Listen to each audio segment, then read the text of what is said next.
నాకు కోపం వస్తే అంతే, మనసుకు తోచింది చేసేస్తాను. తర్వాత తీరిగ్గా బాధపడతాను.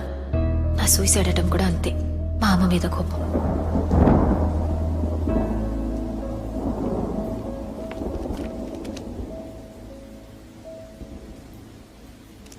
మీ నాన్న చెప్పినట్టు మంచి భార్య వీడికి. నువ్వేం సంపాదించక్కర్లేదు, వీడికే బోల్డ్ అంతుంది. పని చేయక్కర్లేదు. వీడింట్లో 25 మంది పనోళ్ళున్నారు. చాలా 1 వీక్లో పెళ్లి చూపులు. ఓ నెలలో పెళ్లి చేసి పంపించేస్తాను. తర్వాత నీ గురించి ఆలోచించక్కర్లేదు, భయపడక్కర్లేదు. నీ పుట్టినరోజుకి ఇదే నా గిఫ్ట్. Happy birthday. చూస్తే చచ్చిపోవాలనిపించేంత ఫేస్ ఏం కాదు వాడిది. ఆ టైంకి నా మూడ్ అలా ఉంది అంతే.